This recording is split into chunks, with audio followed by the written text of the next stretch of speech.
Olá, tá começando mais um Futebol Liberta. É o esporte que mais amamos, praticado nossa pátria grande, Latinoamérica. Aqui nós desvendamos, nós desbravamos os territórios desse torneio que simboliza o nosso povo, a Taça Libertadores da América e um pouquinho a mais também.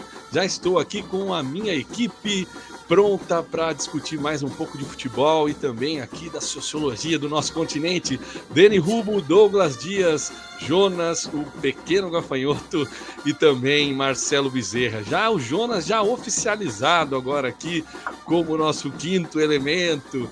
Vou dar um bom dia. Fala, Bezerra, bom dia. É o quinto Beatle. Bom dia para você, Lucas Martins. Bom dia ao Deni, Douglas Dias, ao nosso quinto Beatle, o pequeno gafanhoto. Seja bem-vindo mais uma vez. Grande abraço a todos. Programa Libertadores parada, né? Mas tem muita coisa para a gente falar. Vamos falar bastante de Nacional, de São Paulo. Enfim, já falamos no outro programa de outros jogos. E expectativa de bons jogos lá em agosto, tem muito tempo ainda pela frente, mas aqui a gente respira Libertadores e hoje não é diferente. Vamos nessa, meu caro Lucas Martins. Bom programa a todos nós. Muito bem, Bezerra. Vou dar um oi primeiro para geral aqui então. Deni vai dar oi rapidinho. Oi. Oi. Bom, acho que a gente tem um intervalo aí, né, até os jogos da Libertadores e dá pra gente discutir algumas coisas que ou estão diretamente ligadas a Libertadores ou estão indiretamente ligadas, mas aí a gente hoje vai fazer um debate um pouco diferente, né, já que a gente não tem os jogos, né? Muito bem, esperamos cativar aí os nossos ouvintes, lembrando que estamos agora, né, estamos lá no Instagram com a nossa página Futebol Liberta, estamos no YouTube também, que é a nossa plataforma principal aí, no Spotify e agora no TikTok, viu? Sem dancinha por enquanto, né? O Douglas está treinando ainda, mas nós estamos lá no TikTok também, levando uma ideia com o pessoal, levando conteúdo, né, do futebol latino-americano, aqui do nosso continente, da Libertadores e também de outras questões aí que permeiam o futebol na nossa pátria grande.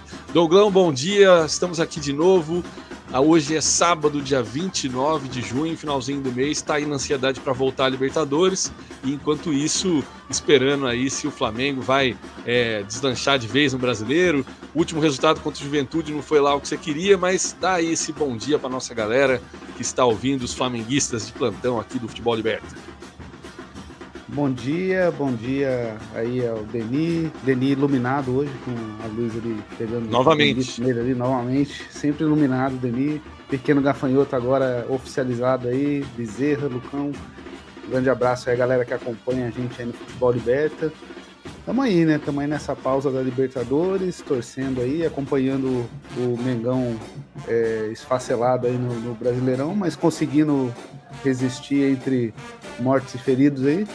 Conseguimos alguns resultados positivos. É uma maratona, né? São 9 jogos, passaram 5. Vamos ver aí o que a gente consegue até o final Flamengo, aí da Copa, né, América. O Flamengo que tá jogando 2 campeonatos ao mesmo tempo, né? A Copa América e o Campeonato Brasileiro, né? Exatamente. Na Copa América ele joga com a camisa celeste. Se vocês repararem lá, vocês vão ver que é praticamente o time do Flamengo ali. Então, estamos aí disputando as duas competições, vendo como é que vai ficar aí, né? Aquele De La Cruz, só um parênteses aqui, aquele De La Cruz é um esculacho, né? Meu Deus do céu, que cara, jogador. Olha, eu vou falar pra você uma coisa, viu, cara, que eu gosto muito do Arrascaeta, né, o estilo de jogo dele e tal, e eu falava assim, cara, acho que é um dos melhores estrangeiros que eu já vi no Flamengo, né, tinha o Petkovic, mas o Arrascaeta é um esculacho. Daí chegou o De La Cruz, eu falei, caralho, bicho, como é que pode cair 2 vezes o raio no mesmo lugar ali, bicho, os dois já prevejo que vou ficar encantado por um bom tempo ali também, espero, né? Cracaço. O Arrascaeta que é reserva, né? Engraçado, né? Entra ali no segundo tempo. E agora vamos falar com o Jonas aqui, antes de começar a falar sobre Nacional e São Paulo. Tem jogão aí, né, cara? A gente já falou de Grêmio e Fluminense no programa passado, falamos de Palmeiras e Botafogo, E hoje vamos falar de Nacional e São Paulo, um jogo de duas potências aqui do campeonato sul-americano, do nosso continente. Mas antes, bom dia aqui para o Jonas, nosso pequeno gafanhoto, que hoje é o mais uruguaio dos nossos participantes, olha, com a sua boininha, botou ali uma cortininha para tapar o sol, né? Criou um clima meio noir. Vai lá, grande pequeno gafanhoto, bom dia. Bom dia, boa tarde, boa noite para você que está assistindo a gente, está escutando a gente. Libertadores pausada, Copa América em andamento, a gente torcendo pro Brasil, mas a gente só pensa nela, né? A gente só pensa na Libertadores e já tá dando um pouco de saudade já com aquele sofrimento com o Grêmio já, mas estamos aqui para discutir um pouco do Nacional, um pouco do São Paulo e lá. É isso aí.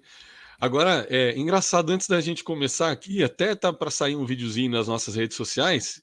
Falamos de Grêmio e Fluminense, né, no programa passado, mas eles não estavam na situação de hoje, né, no Campeonato Brasileiro. E aí, até nesse vídeo que tá para sair, eu tô questionando, cara, quando acontece de um time, né, tá mal ali, tá na degola, e o outro tá ok, a gente até fala, poxa, esse aqui que tá na degola vai abandonar a Libertadores para poder fugir do rebaixamento. E quando tá os dois na zona do rebaixamento, o Bezerra, o que você acha? O que vai acontecer desse Grêmio e Fluminense? Nossa, aliás, que está a vencer ainda esses dois jogos, né, decisivos para o Tricolor de Aço. Agora, que situação, hein? Eu sinceramente acho que são duas equipes que têm ainda bola, time para sair desse lugar. Mas esse brasileiro tá muito doido, né? Só time grande, e mesmo aqueles ditos não tão grandes, como Cuiabá, por exemplo, Atlético Goianiense, são equipes organizadas e, poxa, vão dificultar demais a situação. Olha, Casão, o Corinthians tem um clássico contra o Palmeiras muito difícil, né? O Grêmio também tem ainda os jogos a cumprir ainda desde o período que o campeonato ficou paralisado, mas estamos chegando à 13ª rodada e ouso dizer a você, assim, até o final desse primeiro turno, caso essas equipes pelo menos não esbocem alguma reação, a realidade do rebaixamento ela passa a ser concreta, real, mais em função do conjunto dos outros times do que propriamente da capacidade destes. E a gente sabe, né, que time grande como o Corinthians, por exemplo, quando a pressão vem, do mesmo jeito que a torcida te levanta, quando é preciso, ela também pode contribuir para a derrubada. A ver, mas é uma situação delicada. O campeonato que está disputado lá embaixo e também lá em cima, né? Pela primeira vez na 12ª rodada, os 4 primeiros colocados estão separados por apenas um ponto, né? Pode ser que essa Copa América tenha influência nisso também. Douglão, vou jogar para você aí. Quando você acha assim que Grêmio e Fluminense forem se enfrentar, algum deles ali na Libertadores vai meio que entrar meio mole para tentar focar o brasileiro? Ou você acha que, bom, já estamos aqui mesmo atolados na lama, bora para cima? Eu acho que primeiro a gente tem que falar aí do último programa para cá, teve o fim do dinizismo aí, né? Que é uma coisa que a gente precisa falar aí, que tinha o dinizismo, Libertadores. Na verdade, o Fluminense é esse, né? O Fluminense da Libertadores é que foi a exceção aí. Mas não vou jogar no ar aí, vamos deixar isso aí para lá, né?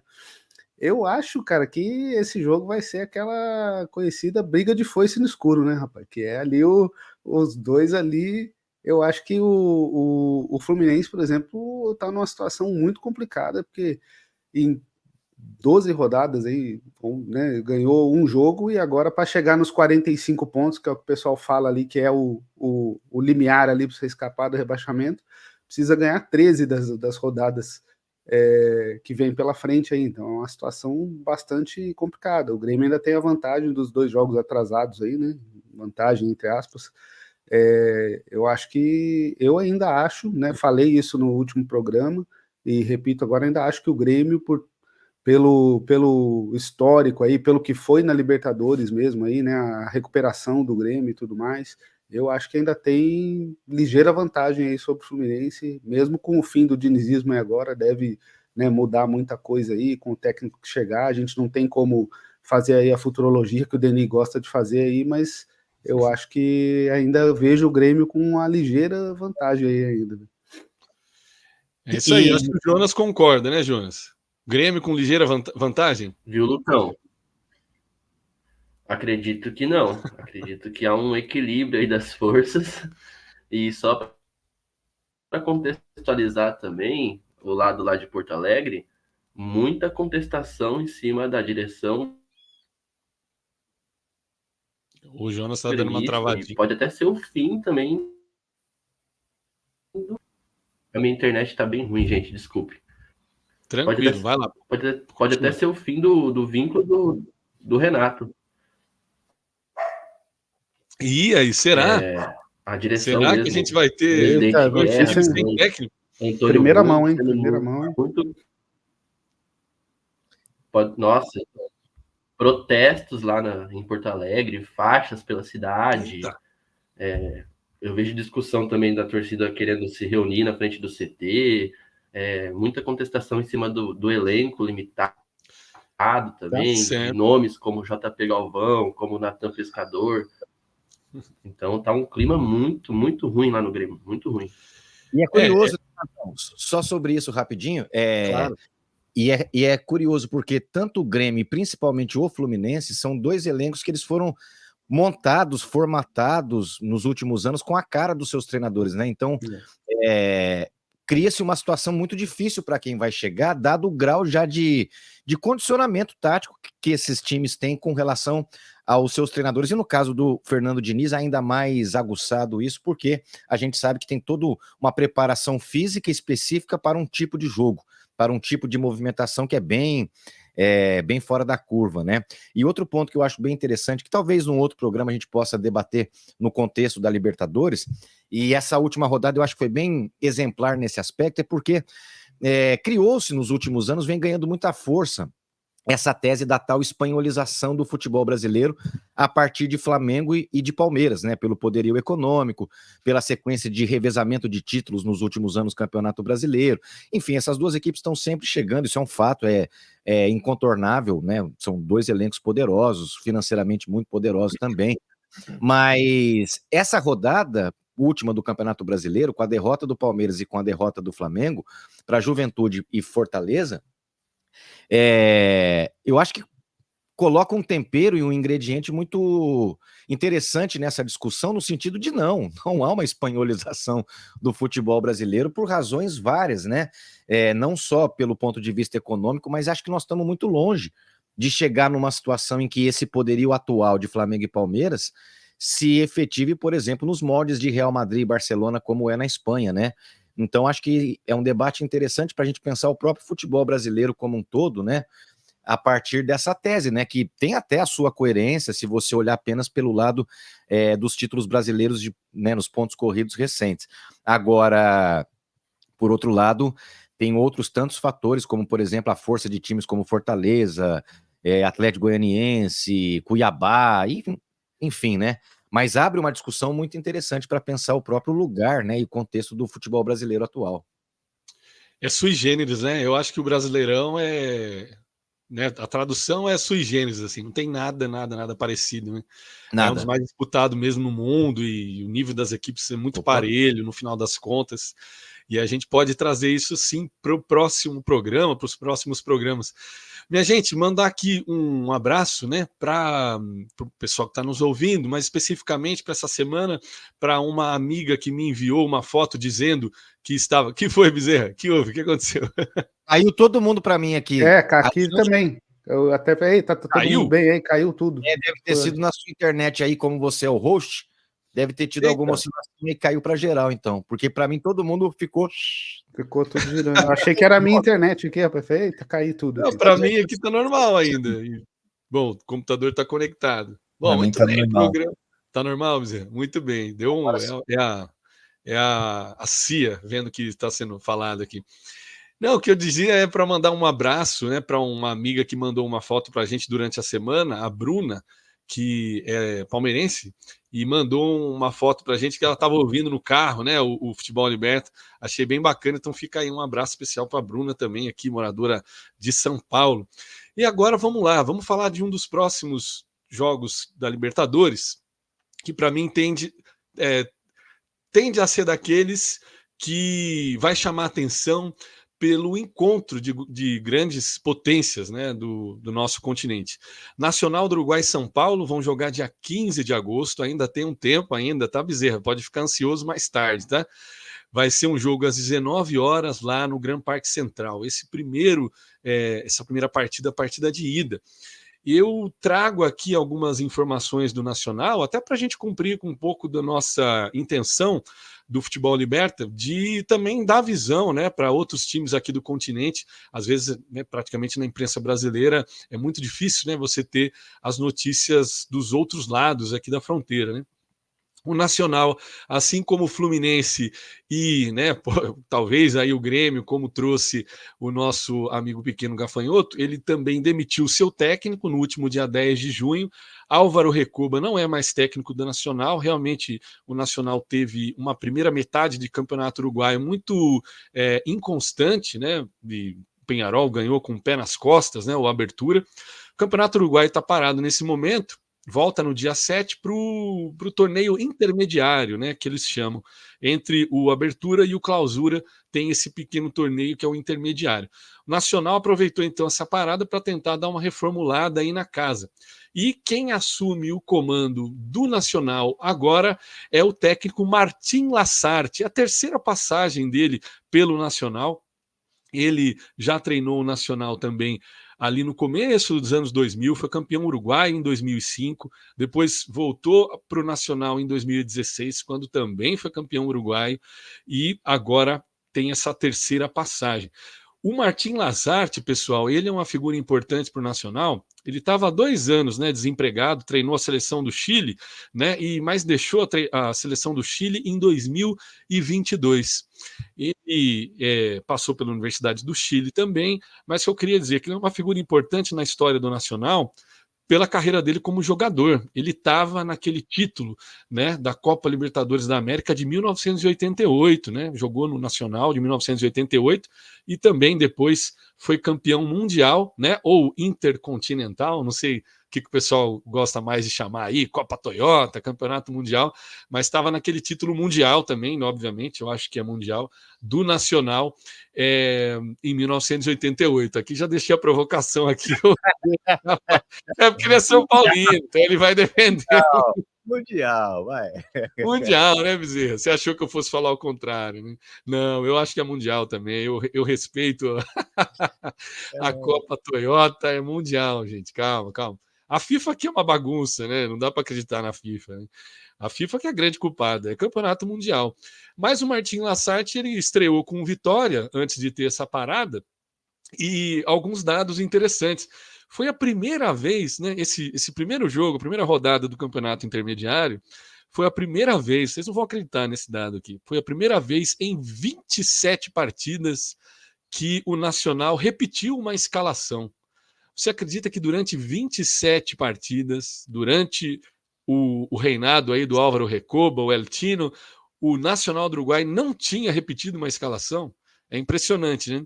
Isso foi um dos motivos que levou o Álvaro Recoba a ser demitido. Bom, e agora o Nacional pretende, né, fazer assim como fez o São Paulo, depois que demitiu o Carpini, retomar aí um caminho de bom futebol. Essa receita de demitir técnico para tentar dar uma guinada é uma receita comum aqui no futebol sul-americano, né? Não é só aqui no Brasil, né? Não estava dando legal, vamos trocar de técnico, ver o que a gente consegue. Mas durante essa semana também, o que me chamou a atenção, e até proponho aqui um debate aqui entre os companheiros, foi o lançamento da terceira camisa, né, do Nacional do Uruguai. Eles fizeram um concurso lá em Montevidéu para que os íntias do Nacional desenhassem, né, modelos de camisa. E muito bacana a camisa escolhida. Eu vou até ler aqui, ó, na publicação do próprio Nacional, meio que numa tradução minha aqui do espanhol. A camiseta leva as nossas cores, mas também leva a alma do nosso bairro, né? O bairro de La Blanqueada, que é o bairro onde está o Gran Parque Central, que o São Paulo vai visitar lá em agosto. E aí eles falam que é uma tela que mostra as nossas ruas e as histórias que se entrelaçam em cada esquina desse bairro, né? É uma camiseta que, então, resumindo, né, homenageia o bairro de La Blanqueada. O pessoal que está ouvindo a gente, depois dá um Google lá e escreve, né, essa nova camisa do Nacional, uma camisa muito bonita, que mostra também ali os 3 títulos da Libertadores. Tem um gráfico assim com o bairro de La Blanqueada, e depois eu pergunto para o Bezerra se o Bezerra visitou lá La Blanqueada quando esteve em Montevidéu. E uma outra, né, uma outra coisa que chama a atenção dessa camiseta é a figura do atacante, né? Foi um atacante destacado do Nacional, Santiago Morro Garcia, que ele também é homenageado nessa camiseta.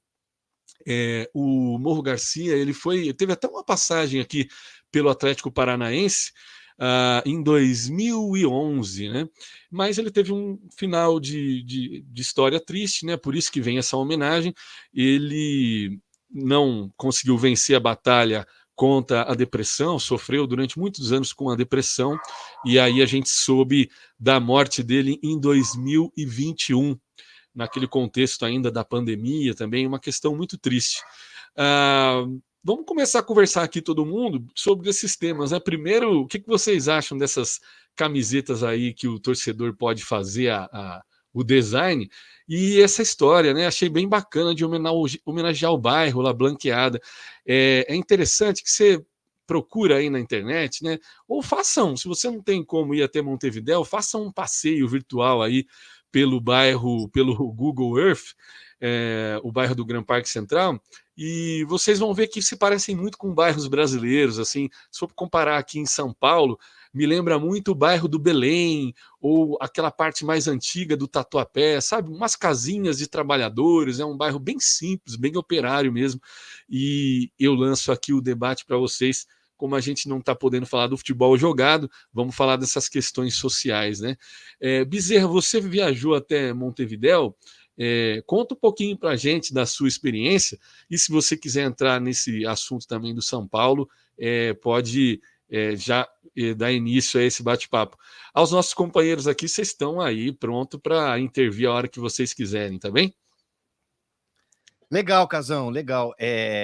Bom, eu tive no Uruguai em 2014, né, naquele contexto ainda pré-Copa do Mundo, no final de 13, começo de 14, a Copa do Brasil aconteceria na metade daquele ano, e não tem como não contar essa história já falando do São Paulo também, né? Aliás, no dia em que nós fizemos aquele programa pré-sorteio, ou pós-sorteio da Libertadores, perdão, depois que já havia a definição das oitavas de final, dos jogos e tudo mais, e na prévia eu disse, olha, o meu palpite é que vai dar São Paulo e Nacional, cravado, dito e feito, e o palpite não se baseia em outro elemento que não a mera intuição subjetiva, né, de um torcedor.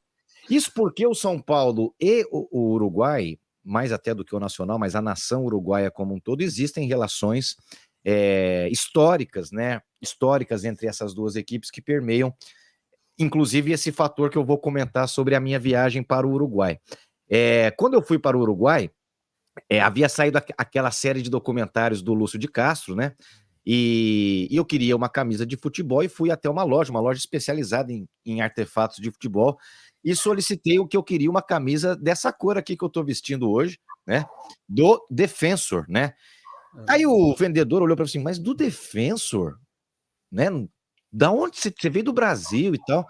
Por que o Defensor? Eu não tenho aqui e tal, ninguém tá, você nem vai achar isso se não for na loja. Eu perguntaria o mesmo. Se você não for na loja dele, você não vai nem encontrar, mas eu falei, não, porque eu vi um documentário e ali conta uma passagem legal sobre o Defensor e tudo mais. Ele falou, não, mas ninguém nem sabe disso aqui, ninguém nem liga para Defensor, é um timeco, você tem que levar para o Brasil camisas de time grande. Aí eu comprei a camisa do Peñarol, enfim, o vendedor era torcedor do Peñarol, já fez aquele lobby, aquela coisa toda. E ele perguntou, e qual é o seu time lá no Brasil? Aí eu falei, eu torço pro São Paulo. Aí ele me respondeu assim, o nosso São Paulo. Aí eu falei, como assim? Né? Ele falou assim, fora do Uruguai, eu gosto do São Paulo. E eu perguntei, por quê? Ele falou assim, Meus ídolos de infância passaram pelo São Paulo, né? E aí, referindo-se a Pablo Furlan, referindo-se a Pedro Rocha. E muito se associa o futebol, ou essa relação do São Paulo com o Uruguai, através das figuras de jogadores emblemáticos, né? Citando aqui os deuses, né? Que inclusive estamparam uma terceira camisa do São Paulo, que eu vou comentar daqui a pouco também, que é o Pablo Furlan, que é o Diego Lugano, que é o Pedro Rocha, né? Jogadores assim, absolutamente decisivos na história do São Paulo, né? O Pedro Rocha foi um dos grandes craques, marcou toda uma geração de torcedores do São Paulo ao longo da história, né? Enfim, e essa história começa, na verdade, Casão e amigos, desde o ano... O Dario Pereira também, um dos maiores zagueiros da história do São Paulo. E essa história, essa relação começa, na verdade, para e passo à fundação do próprio São Paulo. São Paulo é um clube fundado em 1930, né? São Paulo Futebol Clube, propriamente dito, é de 1930. E no primeiro ano em que o São Paulo foi fundado, o São Paulo contou com um jogador uruguaio. Já no seu primeiro ano, lá em 1930, Emílio Arminhana. Emílio Arminhana jogou no São Paulo e já participou do título paulista que o São Paulo conquistou em 1931, numa goleada de 4-1 diante do Corinthians. Desde o primeiro ano, né, que esse jogador faz parte, não é necessariamente da fundação. E em 1950, durante a Copa do Mundo, que vai culminar no Maracanaço, lá no Rio de Janeiro, na final Brasil-Uruguai, que o Uruguai vence, mas da passagem das quartas para as semifinais, o Uruguai sai de Belo Horizonte e vai para São Paulo, e quando chega em São Paulo vai ser acolhido justamente pela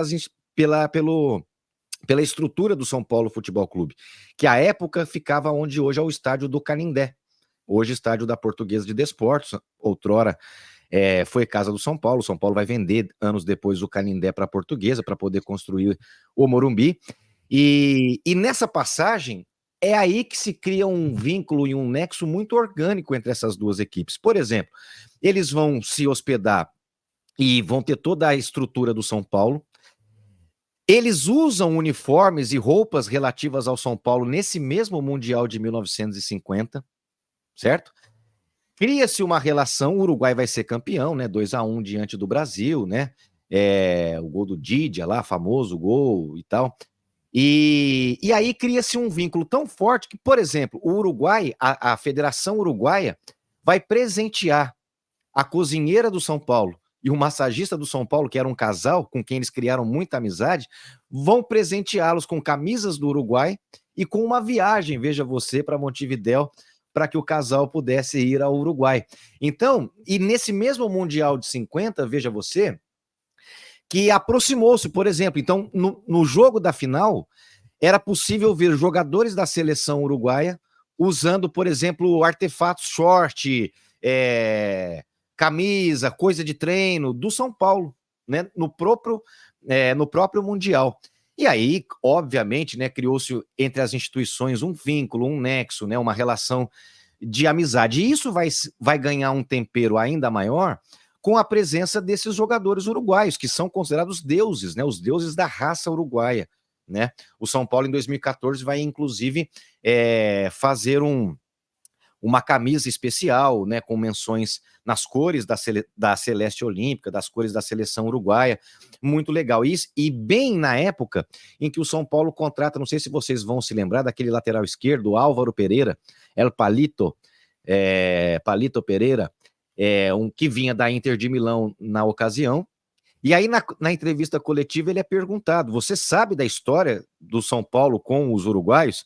E ele responde assim, até com um ar meio maroto, assim, ele fala: meu amigo, o São Paulo é o time mais uruguaio fora do Uruguai. E aí que vem a presença e a grandeza desses jogadores, que mais do que terem tido uma passagem pelo São Paulo, eles literalmente marcaram a história do São Paulo, construíram uma história muito linda no São Paulo. Eu estou falando do Pablo Furlan, lateral direito, às vezes zagueiro, um jogador muito bruto, muito forte, pai do Diego Furlan, craque da seleção, craque da Copa de 2010.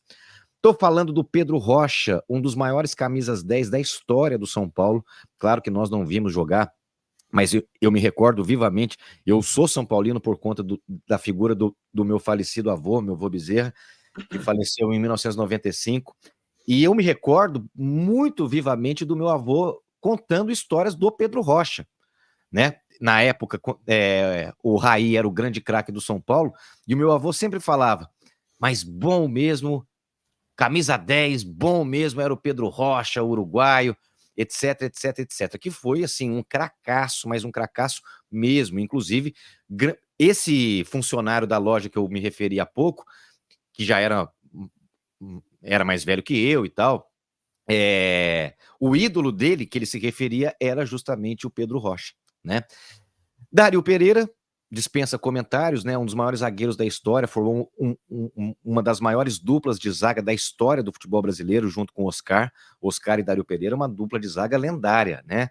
Dizem também os mais antigos que era assim, uma coisa de outro mundo. O Oscar era um craque, né? Daquele tipo de zagueiro que sai jogando. E o Dário Pereira, zagueiro canhoto, nem era tão alto, mas posicionamento. Zagueiro baixo tem uma coisa legal, né? Mauro Galvão, Gamarra e companhia.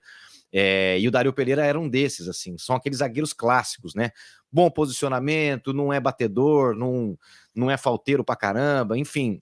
E, finalmente, e não menos importante, mas mais recente para minha geração, talvez seja o grande baluarte, que é o Diego Lugano, né? Um jogador que levou essa raça e talvez tenha potencializado. Esse aí já batia mais, né?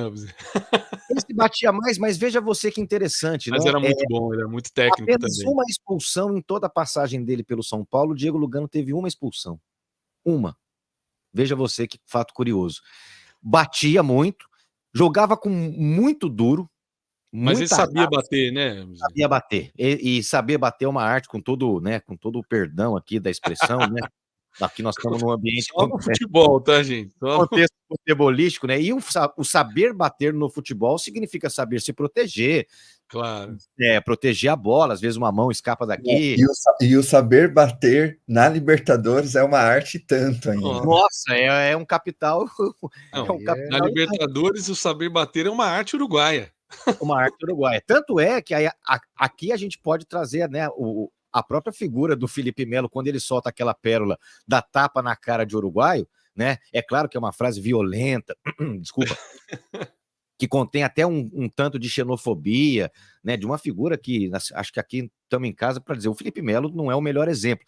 Mas se a gente fizer uma leitura um pouco mais contextualizada, quando ele diz dar tapa na cara de uruguaio, de uma forma muito infeliz ele expressou isso, mas ele estava se referindo justamente a saber enfrentar esse tipo de jogo que os uruguaios representam tão bem, né? Perfeito. E o Lugano, ele chega no São Paulo como o zagueiro do presidente, o jogador do presidente, porque ninguém conhecia, ele é da região de Canelones, uma região rural do Uruguai, portanto, era muito jovem, sem grandes passagens por grandes clubes, se não me engano, jogava no Danúbio de Montevidéu, um clube bem pequeno.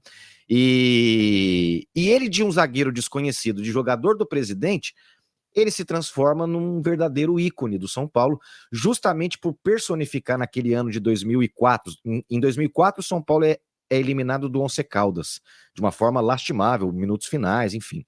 Em 2005 é aquele time que vai ser a origem do tricampeonato brasileiro de 2006, 2007, 2008, e o de 2005 é o que vai ganhar a Libertadores e depois o Mundial, tendo o Diego Lugano e toda a sua grosseria premiada, né? Porque é uma grosseria de chegar junto, e ele foi um responsável por fazer daquele time, por levar esse espírito e fazer daquele time talvez um dos times mais cascudos que eu já vi na minha vida. Mineiro e Josué, Lugano, Fabão e André Dias, meu Deus do céu, era uma galera firme, se não tão qualificada tecnicamente, mas muito firme, e essa é a lembrança desse São Paulo. Deu um pouco de saudade agora, hein, Bezerra? Não deu, não? Nossa, só de falar. E só para fechar essa passagem do Lugano, tem um vídeo que corre as redes sociais, muito legal, de um jogador do Rosário Central, se eu não me engano, numa partida de quartas de final da Libertadores, que ele diz assim, Diego Lugano, não sei quem é. E aí o jogo volta para o Morumbi e o Lugano aluga, cara, assim, um latifúndio na cabeça. Ele passa o jogo inteiro só na provocação. O cara erra, ele chega e dá risada na cara do cara. Depois procurem esse vídeo que é muito legal. Então, grande parte dessa malandragem ou desse jeito cascudo que faltava ao São Paulo, o Lugano trouxe, e até hoje é um cara muito importante tanto para o São Paulo quanto para a seleção uruguaia, quanto para o nexo Uruguai e São Paulo. Para fechar essa minha participação, Casão, o Lugano vai ser o responsável, por exemplo, depois que ele se aposenta, ele vai ser diretor de relações institucionais do São Paulo, e ele é o cara que vai continuar alimentando essa, tanto é que quando o São Paulo lança a camisa em homenagem, a seleção do Uruguai, ela promove tudo isso também, posta nas suas redes sociais.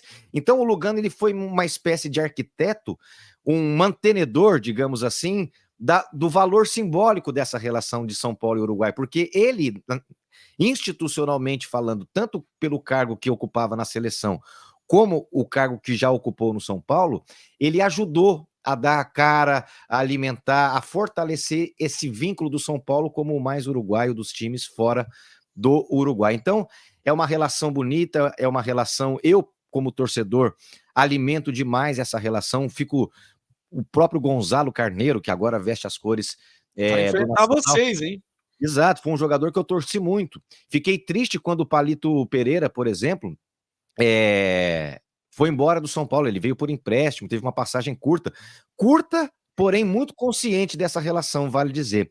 Só para fechar de vez agora, é tanta história, né?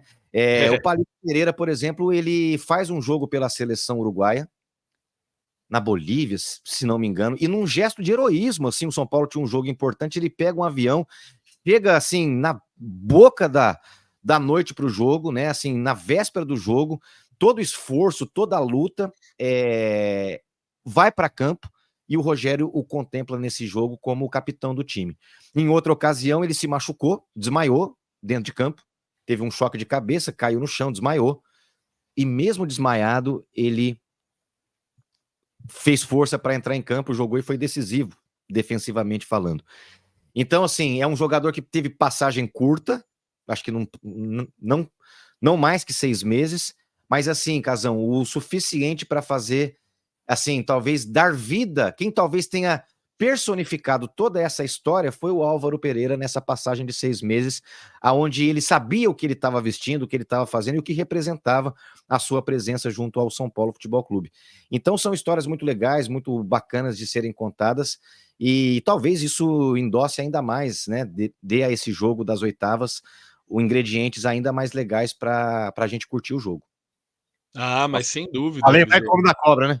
Não, eu tô aqui, fiquei apaixonado pela sua história, eu tô gostando até mais ainda do confronto agora, ainda bem que teve esse sorteio, para a gente poder explorar isso e com mais calma, né, depois de um resultado, depois de um primeiro jogo, tem a volta.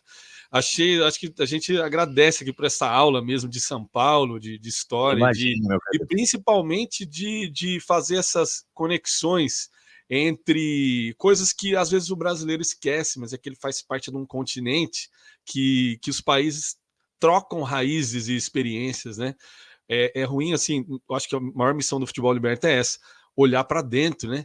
Olhar para o nosso continente aqui, olhar para a gente fazer parte, porque as histórias se intercruzam, né? Nós também precisamos olhar, né, para a parte do continente que fala espanhol, porque eles estão olhando para a gente também, e há esse diálogo, né? E eu achei um espetáculo, acho que todo mundo aqui, né, adorou, e principalmente o pessoal que está nos ouvindo, já peço para deixar o like aí também. O Bezerra pode ficar aí já pronto para novas intervenções. Eu queria que a gente comentasse agora nessa parte final aqui do programa, já estamos chegando a quase 40 minutos, dessa questão, é uma questão chata para a gente trazer, mas dentro dessa homenagem que o Nacional do Uruguai traz, né, na sua camiseta, também tem a questão de um jogador que sofreu muito com a pressão psicológica, né?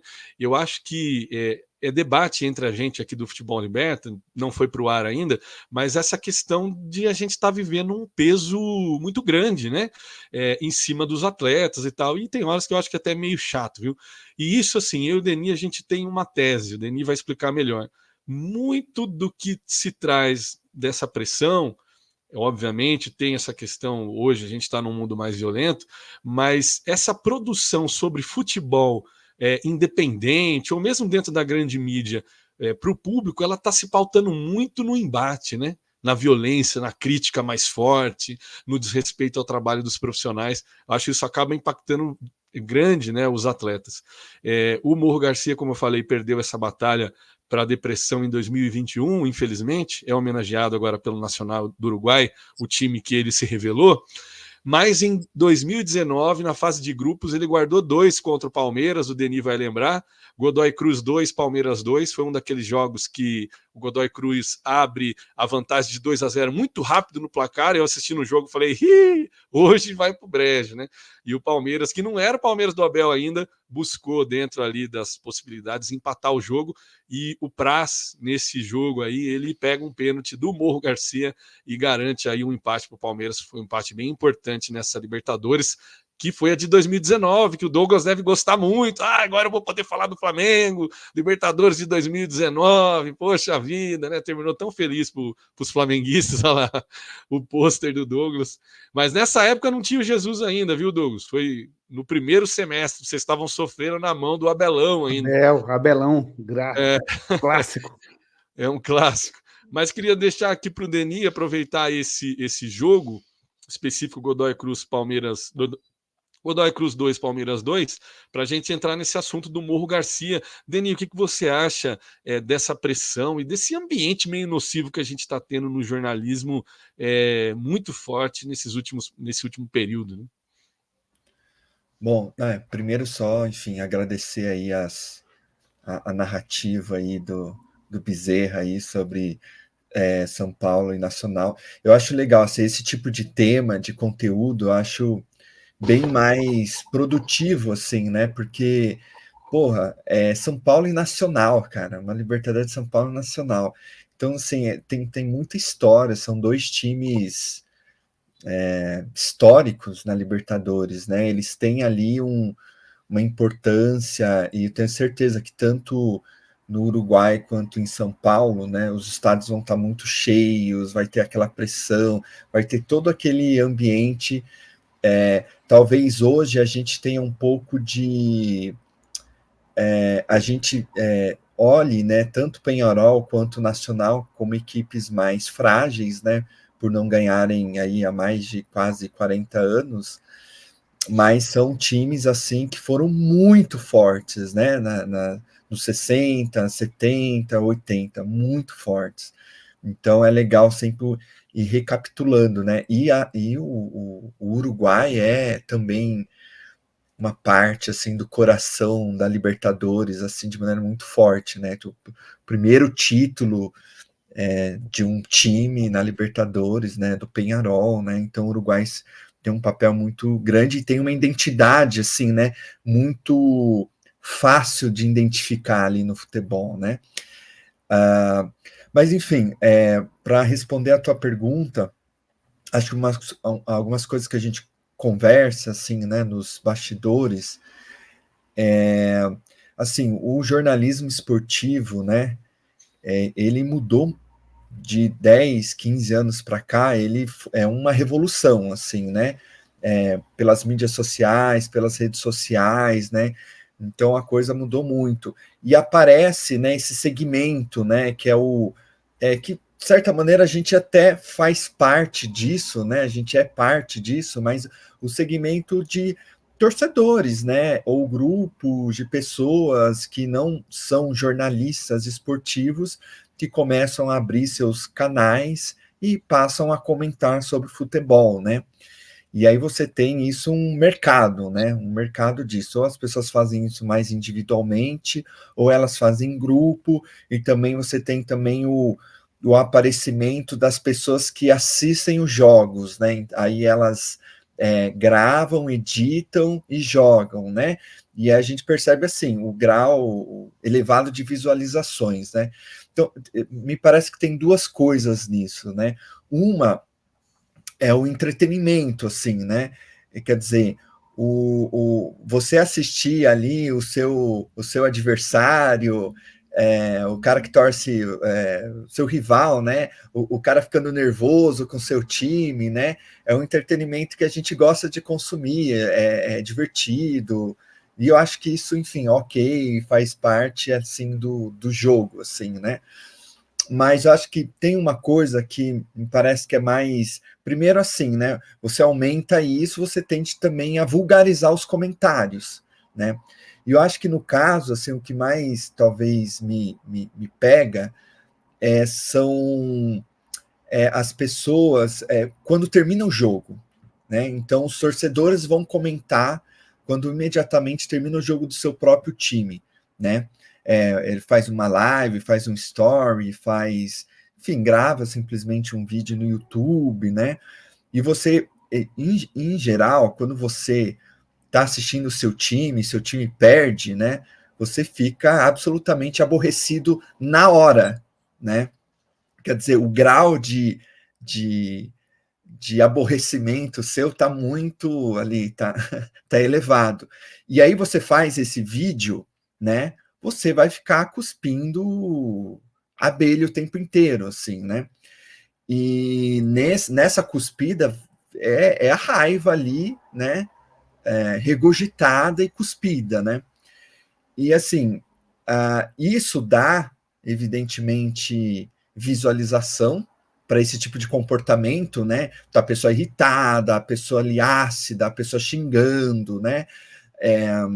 Mas isso alimenta um ódio de maneira muito desproporcional, né? E, em geral, às vezes, essa mesma pessoa que está fazendo todo esse discurso bélico, né? Imediatamente no pós-jogo, no dia seguinte a pessoa faz um outro vídeo, ela já está mais racional até para comentar sobre o jogo, né? Ela pode estar cornetar, né, etc, mas ela está mais racional. E isso me preocupa muito, assim, né? Porque é isso, né? Parece que a gente, quando o time, assim, e tem aquele lance, né? Parece que quando os times perdem, sempre é uma vergonha, né? Quer dizer, sempre a gente não pode perder, né? Os times não podem perder. Que é sempre uma vergonha para a história, sempre é a pior derrota da história. Então, assim, é uma coisa muito bélica e com muito ódio. E isso, assim, chega em jogadores, porque, assim, são muito dessas pessoas que fazem, elas têm um grande público, né? Uma visualização grande, porque não só as pessoas do time, né, que torce para esse youtuber vai ver, como os adversários também, né? Os adversários para ter um entretenimento e do mesmo time para compartilhar essa raiva, né? Então isso é muito complicado, muito complicado. E o jogador de futebol hoje ele tem que lidar com isso, né? Raramente um jogador de futebol não tem Instagram, né?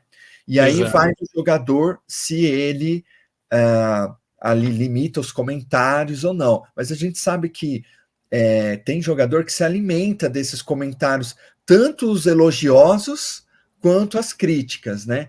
E você tem que se afastar disso, né? Tanto desses excessivos elogios quanto dessas excessivas críticas.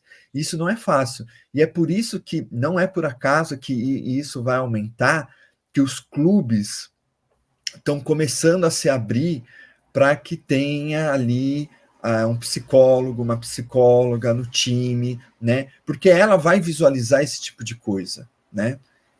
E o quanto isso afeta o jogador, né? Então, assim, é uma coisa muito complicada, assim, né? E empobrece, né, o debate do jornalismo esportivo. Empobrece muito, né? Ia chegar nesse ponto, até para botar aqui também, ver o que o Douglas acha, o Douglas também que está envolto nesse mundo do jornalismo. Me parece, o Douglas e também aí o pessoal quiser comentar, que há uma necessidade de alimentar, né, essa rede, essa massa, né, que consome jornalismo esportivo. Há uma necessidade de alimentar isso daí a todo momento, porque é assim que funciona a internet, né? É sempre mais um vídeo, é uma lógica de consumo até meio maluca às vezes, né? Antes, por exemplo, eu era criança, eu esperava segunda-feira para assistir o Cartão Verde na TV Cultura, quando eu via lá o Juca Kfouri, o Flávio Prado, o Trajano, né? E era segunda-feira à noite. Eu esperava uma semana para assistir junto com meu pai, sentado lá no colo dele. Hoje não. Hoje você abriu o YouTube, meu amigo, tem trocentos mil canal. E assim, um tentando rivalizar com o outro. Nós somos também um canal, nós estamos, né, dentro dessa lógica, tentando fazer um outro trabalho, mas uma das estratégias é exatamente essa que o Denis colocou, que é partir para o lance da agressão, que é partir para o lance de acuar alguém, ou de menosprezar alguém, uma parada violenta que é do nosso mundo. Douglão, como é que você acha, primeiro, se você concorda com isso, e segundo, como é que você acha que a gente pode tentar mudar um pouco esse cenário, se parte dos clubes, ou se é uma lógica que a internet já atravessou mesmo e vai ser assim daqui para frente? Eu acho que, em primeiro lugar, queria, né, agradecer aí a aula do Bezerra, muito do que ele falou aí sobre a relação do São Paulo com o Uruguai, eu não conhecia, então eu já falei outras vezes aqui que isso é uma coisa que eu gosto muito no programa, porque proporciona a gente ter acesso aí a outras histórias, a outras coisas que a gente não saberia de outra forma, né, a não ser que fosse ali pesquisar e tal, e essa troca é uma coisa uma das coisas que eu mais gosto aqui do nosso programa. Então, agradecer primeiro aí. Eu acho que tem vários elementos aí sobre essa questão, né, Lucas? Eu acho que a primeira, sobre tudo isso que o Denis falou, sobre esse assunto que a gente está comentando, é a questão do imediatismo, né, cara? Eu acho que o Denis fala é muito isso. Antigamente, como você falou, a gente esperava passar no canal aberto, tinha que esperar o dia certo, a hora. Hoje, essa coisa do imediatismo, de ter que dar a resposta rápida, de ter que aconteceu, passou 2 minutos, já tem um vídeo fazendo uma análise do jogo que acabou, tem 2 minutos, então essa coisa, não, tem que ser o primeiro a lançar e tal, muitas vezes, o Lucas, que também trabalha com jornalismo, sabe disso, que a gente tem ali o tempo ali do absorver, vamos dizer assim, né, de fazer a análise fria ali, mais racional, e muitas vezes quando você tem que dar essa resposta rápida, aí você não consegue nem apurar direito, ver a coisa, entender o que aconteceu, então é muito ali a coisa do nervo à flor da pele ali mesmo, e principalmente quando o Denis fala, né, dessa questão do acesso, né, que a internet permitiu pessoas que não são necessariamente ali profissionais da área, tal, terem acesso, criarem o seu canal, falarem o que pensam. Eu acho que isso dá uma democratizada no acesso, mas também tem esse outro lado. A pessoa, muitas vezes, ela não entende o nível do impacto que aquilo que ela está falando ali pode ter na vida do torcedor do outro time, na vida do profissional que está dentro de campo, porque querendo ou não, né, a gente tem que pensar sempre por essa ótica, que são ali 22 jogadores, 22 profissionais que estão ali dentro do campo, tentando levar o seu time à vitória e tudo mais, e nem sempre, né, sempre vai ter um derrotado de um lado, vai ter um derrotado do outro, não dá para ganhar todas, então, às vezes, como torcedor, você fica ali chateado, você fica ali né, nervoso com aquela derrota, com não sei o quê, mas você tem que entender que é isso, são dois times ali, não vai ganhar todas, são dois, né, tipo, os profissionais estão ali se embatendo, então você vai ter vitória de um lado, vai ter derrota do outro, vai ter, e aí você precisa ter realmente essa tranquilidade de entender que eu acho que a internet, às vezes, ela tem essa questão, né, principalmente a internet, que hoje essa coisa da instantaneidade é muito marcante. Você não entende, muitas vezes, para frente do computador ali, quando você está falando, você não entende que aquilo vai atingir uma pessoa do outro lado. Você acha que está ali falando para uma tela ali, entre aspas, e você não vê que do outro lado tem pessoas que vão ver aquilo, que vão ser impactadas por aquilo. Então, acho que isso abre esse questionamento que você fala, como que a gente pode combater isso e tal. É difícil, porque você eu acho que não tem uma resposta fácil para essa questão. Eu acho que a questão, a própria questão dos problemas, das questões psicológicas, das doenças psicológicas, da depressão, é um debate que é relativamente recente, essa questão da saúde mental, né? Não é No uma coisa ainda. futebol, totalmente recente, né? Principalmente, não, exatamente. Como foi falado aí, que alguns times começam a se abrir e tal. Por exemplo, o Flamengo é um time que não tem psicólogo, tem outros times aí da Série A que eu vi que também não tem. E isso, para o profissional que está ali, é um apoio essencial, né? Eu acho que a saúde mental tem a importância tão grande quanto a saúde física, que é o que os atletas usam ali no dia a dia, né, para desempenhar o seu trabalho. A saúde mental está no mesmo nível ali. Então tem que ter esse cuidado, tem que ter esse olhar, né? Eu acho que é muito importante isso, essa discussão, né? Recentemente, eu hoje, acho que até o Pombo, né, o nosso atacante o Pombo, ele chegou a dar uma entrevista sobre isso, né, que sofreu bastante no Tottenham, lá, quando tinha chegado lá e tal, e ele reconheceu, né, a importância da psicóloga na vida dele e tal. Bacana também, porque a gente que é muito machão, né, vamos falar a real aqui, ó, a maior parte do nosso público aqui acaba sendo homem.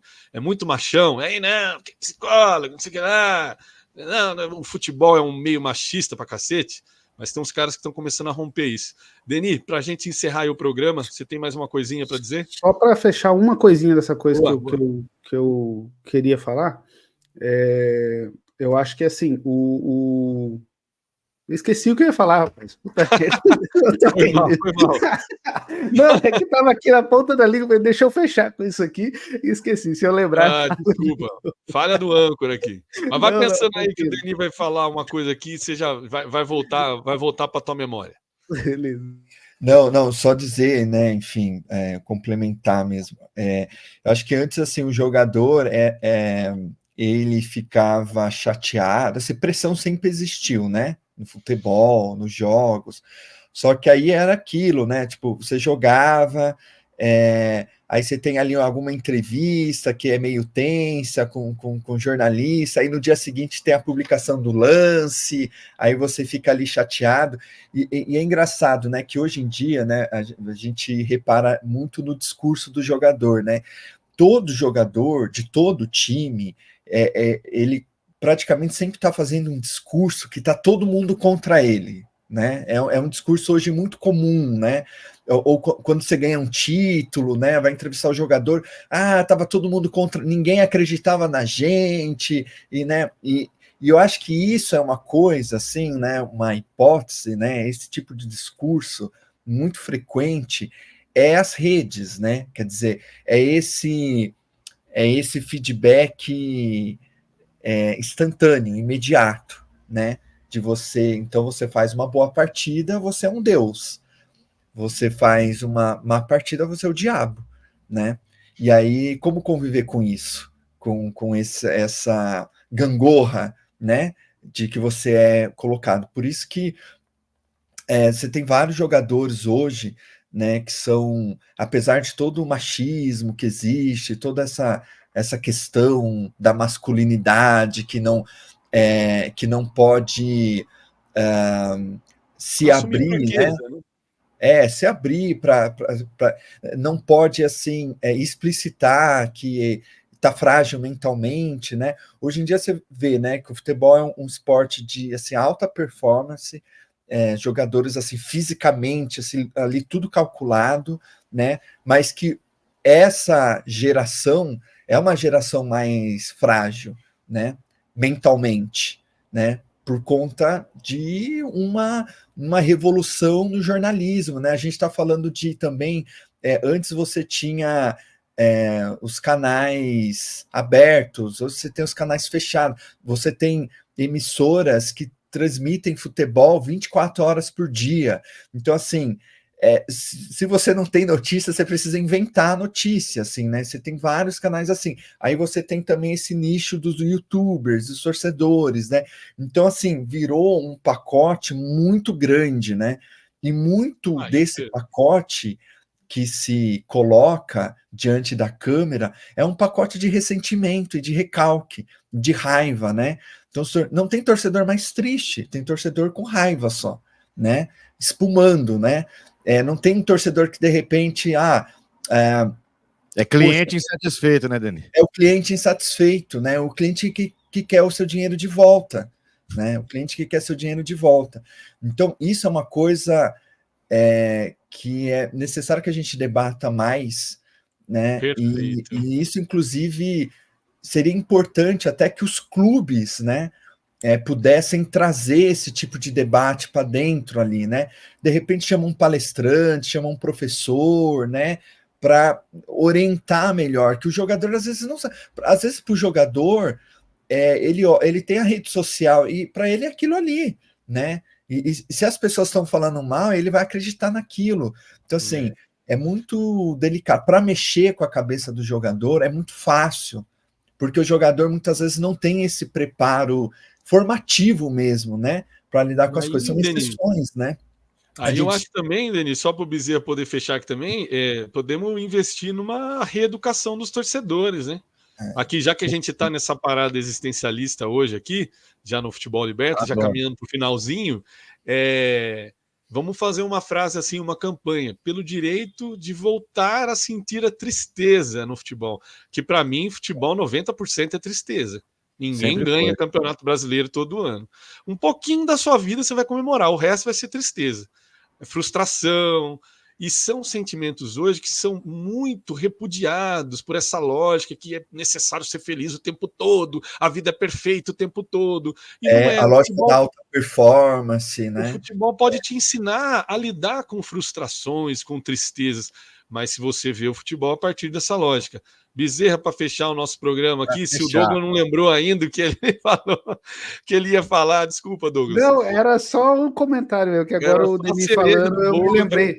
Que é isso que a gente está dizendo aqui, né? Falando disso dentro do jornalismo e dentro do esporte, mas é que não são ilhas, né? São inseridos na sociedade, que hoje é a sociedade do ódio. A gente vê tanta gente o tempo todo o ódio crescendo de uma forma e se expressando dessa forma, que assim, a gente analisa aqui pela ótica do jornalismo e dos elementos que impulsionam isso, e do futebol, que tem essa questão do ódio, mas a sociedade como um todo tem demonstrado esse crescimento do ódio como forma de expressão, que é bastante preocupante, né? Era só isso. O ódio dá lucro. Muito. Casão, eu queria só colocar 2 pontos para a gente encerrar, sei que já esgotamos o tempo aí vai para a sessão de extras ali.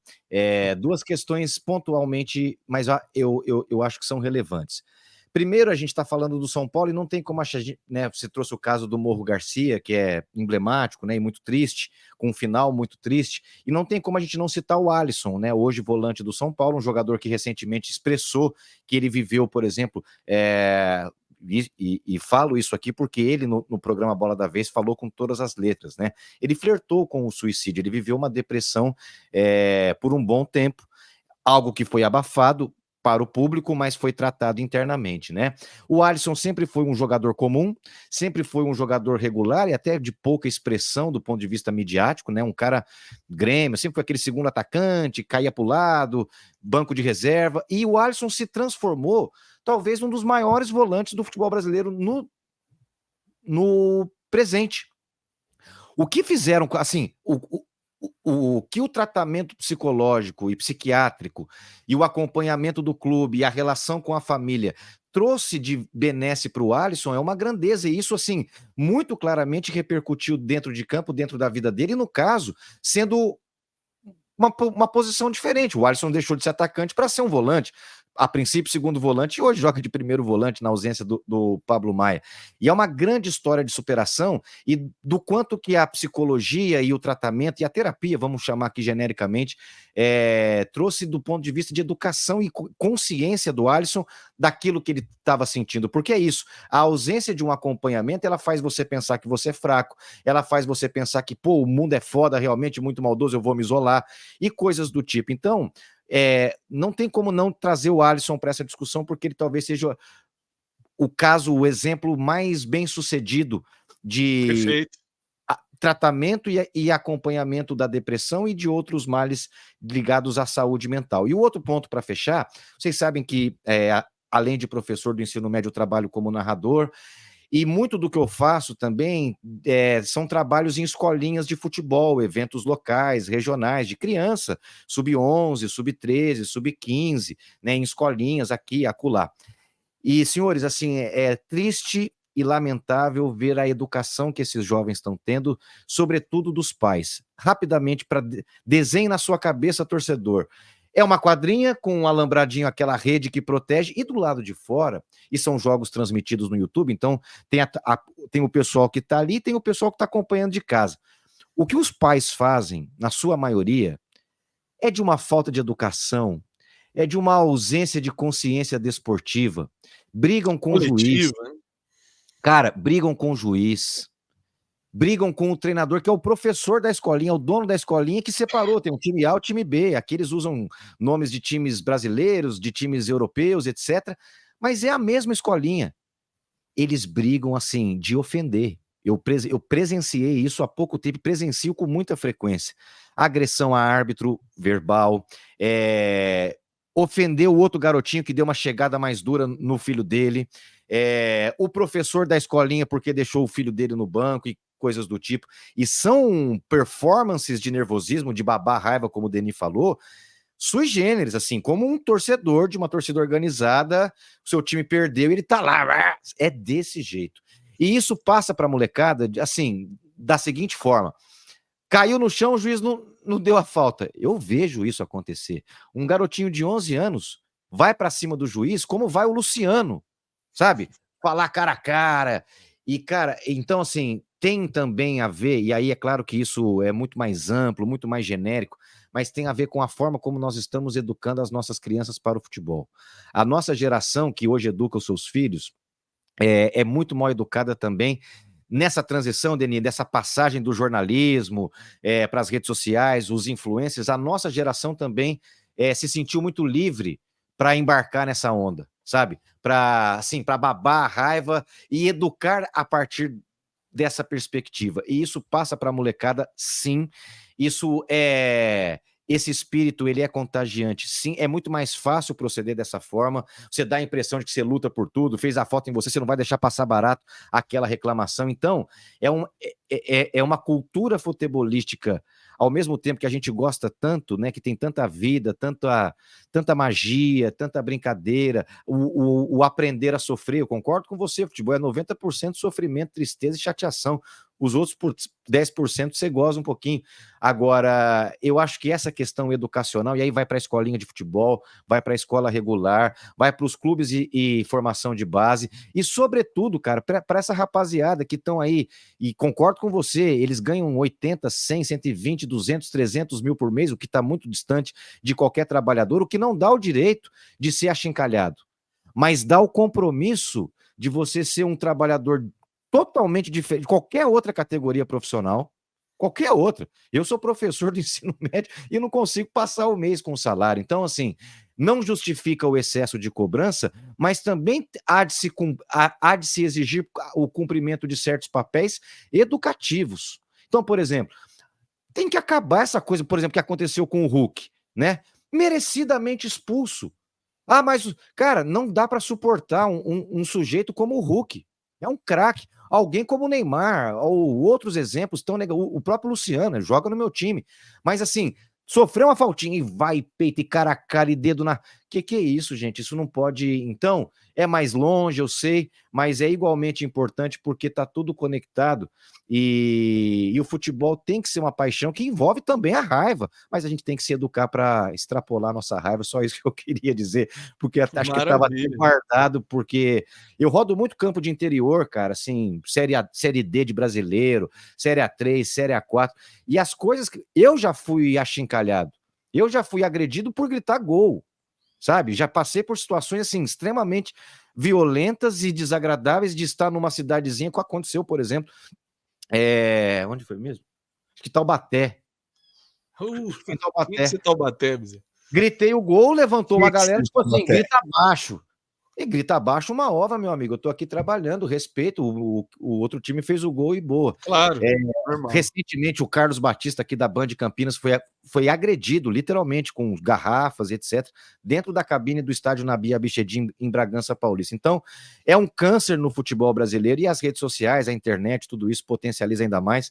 Desculpa o tempo ter passado, Não, foi excelente. Precisava falar sobre isso. Foi ótimo. Não, mais uma vez, foi ótimo, Bezerra. E só lembrando, teve o caso também dos jogadores do Fluminense, né, do Guga, né, que acabaram agredindo o repórter da Globo, o Felipe Melo agrediu um assessor de imprensa do Atlético Goianiense. Assim, é pausa, é aquele momento que vamos parar, vamos pensar, volta onde deu errado, vamos voltar lá no começo, porque... E sem falar no caso mais absurdo recente do apedrejamento do ônibus do Fortaleza, que também foi outra questão que saiu muito assim do que a gente tem, né? Que já está um pouco no âmbito do futebol. Gente, vamos fechar então. Alguém quer colocar mais alguma questão? Estamos aqui batendo nossa 1h10 de programa. Agradecer você que acompanhou o nosso programa, né, o Futebol Liberta, nossa 9ª edição, aproveitando essa pausa da Libertadores para também trazer outros assuntos, bons e maus assuntos, vamos dizer assim, alguns belíssimos, como a história que o Bezerra contou, também essa questão do futebol, da violência no futebol também nesse finalzinho de programa. Fica aqui o nosso abraço, um abraço aqui de toda a nossa equipe, e você acompanha aí a gente nas redes sociais para ter mais conteúdos do Futebol Liberta. Se a pátria é livre, é porque o futebol liberta, e vamos para cima.